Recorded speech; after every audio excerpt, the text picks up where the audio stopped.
Bienvenue sur Catéchisme et Tradition, la chaîne où l'on explore la foi catholique à travers ses enseignements fondamentaux.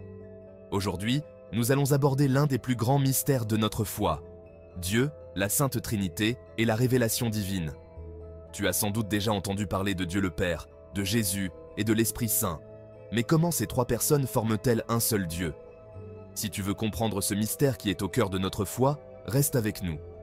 N'oublie pas de t'abonner à la chaîne, d'activer la cloche pour recevoir toutes nos vidéos et de laisser un pouce bleu si ce sujet t'intéresse. Partage cette vidéo avec tes amis, car ensemble, on peut approfondir notre foi et la faire grandir. Nous allons commencer par Dieu le Père, le Créateur et Seigneur de l'univers. Existe, a été créé par lui, comme le dit Genèse. Au commencement, Dieu créa le ciel et la terre.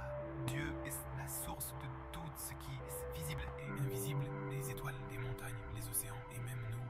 Mais Dieu n'est pas seulement le Créateur, il est aussi un Père aimant, toujours proche de sa création. Isaïe 57 nous rappelle, tu es notre nous sommes l'argile et tu es celui qui nous façonne. Cela signifie que Dieu nous a créés avec soin, comme un père qui façonne et prend soin de ses enfants. Il n'est pas distant mais proche de chacun de nous, nous guidant et veillant. Dieu le Père est la première personne de ce que nous appelons la Sainte Trinité. Mais qu'est-ce que la Trinité? C'est un concept central dans la foi chrétienne qui décrit un seul Dieu en trois personnes distinctes, le Père, le Fils et l'Esprit Saint. Cela peut sembler difficile à comprendre, alors imaginons-le à travers une métaphore. Pense à Dieu comme le soleil dans le ciel. Le soleil lui-même représente Dieu le Père, la source de toute lumière. Les rayons de lumière qui émanent de ce soleil, c'est Jésus-Christ, le Fils, qui nous permet de voir et de comprendre la lumière divine. Jean 1,14 nous dit « Le Verbe s'est fait chair, et il a habité parmi nous ». Jésus est cette lumière divine qui s'est faite homme pour que nous puissions connaître Dieu. Enfin, la chaleur que nous ressentons des rayons du soleil est l'Esprit Saint. Il est invisible mais bien présent, réchauffant et guidant nos vies. Comme Jésus le dit dans Jean 14, 16-17, « Je prierai le Père, et il vous donnera un autre consolateur pour qu'il demeure éternellement avec vous, l'Esprit de vérité. » L'Esprit Saint est cette présence divine qui nous accompagne chaque jour et nous aide à vivre selon la volonté de Dieu. Parlons maintenant de la deuxième personne de la Trinité, Jésus-Christ, le Fils de Dieu. Jésus est le pont entre Dieu et l'humanité, car il est à la fois pleinement Dieu et pleinement homme. Il a pris notre condition humaine pour nous révéler l'amour du Père et nous sauver. Dans Philippiens 2, 6, 7, il est écrit « Lui, de condition divine, ne retint pas jalousement le rang qui l'égalait à Dieu, mais il s'est dépouillé, prenant la condition de serviteur. » Jésus est né humblement à Bethléem, pour nous montrer que Dieu n'est pas un roi lointain, mais un Dieu qui se fait proche de chacun de nous. Il a grandi parmi nous, il a travaillé, il a souffert, il a enseigné l'amour, la miséricorde et la justice. Il a guéri les malades, ressuscité les morts et pardonné les pécheurs. Tout cela pour nous montrer que Dieu est amour. Un des passages marquants de son ministère est raconté dans Marc 2, 5, 12, où Jésus guérit un paralytique, mais avant cela, il lui dit « Tes péchés sont pardonnés ».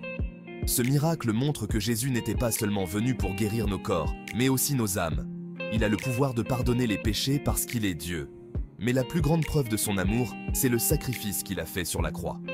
Jean 3, 16 résume toute sa mission. « Car Dieu a tant aimé le monde qu'il a donné son Fils unique, afin que quiconque croit en lui ne périsse point, mais qu'il ait la vie éternelle. Par sa mort, Jésus a pris sur lui tous nos péchés et nous a réconciliés avec Dieu. Le troisième jour après sa mort, Jésus est ressuscité, prouvant que la vie triomphe de la mort.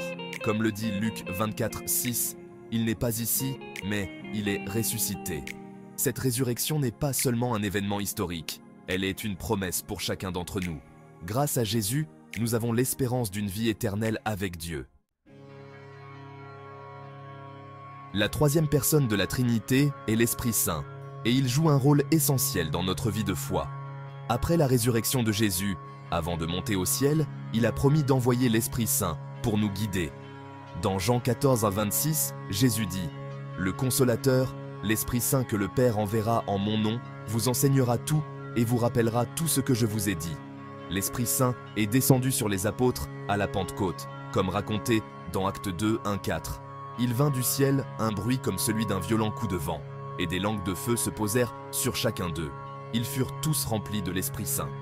Cet événement a transformé les apôtres, leur donnant la force et le courage de prêcher l'Évangile au monde entier. Avant la Pentecôte, ils étaient apeurés. Après, ils étaient remplis d'une audace et d'une foi inébranlables. Aujourd'hui, l'Esprit Saint est encore à l'œuvre dans nos vies. Il est présent dans les sacrements, particulièrement lors du baptême, où nous recevons le don de l'Esprit et devenons enfants de Dieu. À la confirmation, l'Esprit Saint renforce notre foi et nous donne la force de témoigner de Jésus. Il nous inspire, nous guide et nous réconforte dans notre quotidien. Romains 8, 14 dit « Car tous ceux qui sont conduits par l'Esprit de Dieu sont fils de Dieu. » L'Esprit Saint n'est pas une force vague ou impersonnelle. Il est une personne divine qui habite en nous et nous pousse à vivre selon l'Évangile. C'est lui qui nous éclaire, qui nous guide dans nos choix et qui nous donne la force de surmonter les difficultés de la vie chrétienne. En conclusion, nous avons vu que Dieu se révèle à nous à travers la Sainte Trinité. Le Père, créateur de tout, le Fils, Jésus-Christ, notre Sauveur, et l'Esprit Saint, notre guide et consolateur. Ce mystère est au cœur de notre foi catholique et il nous appelle à entrer dans une relation vivante avec Dieu. Si cette vidéo t'a aidé à mieux comprendre la Trinité, n'oublie pas de t'abonner, d'activer la cloche pour recevoir toutes nos vidéos et de laisser un pouce bleu. Partage cette vidéo avec ceux qui cherchent à mieux connaître leur foi et laisse-nous un commentaire avec tes questions ou réflexions. Merci d'avoir regardé Catéchisme et Tradition et à très bientôt pour d'autres vidéos inspirantes.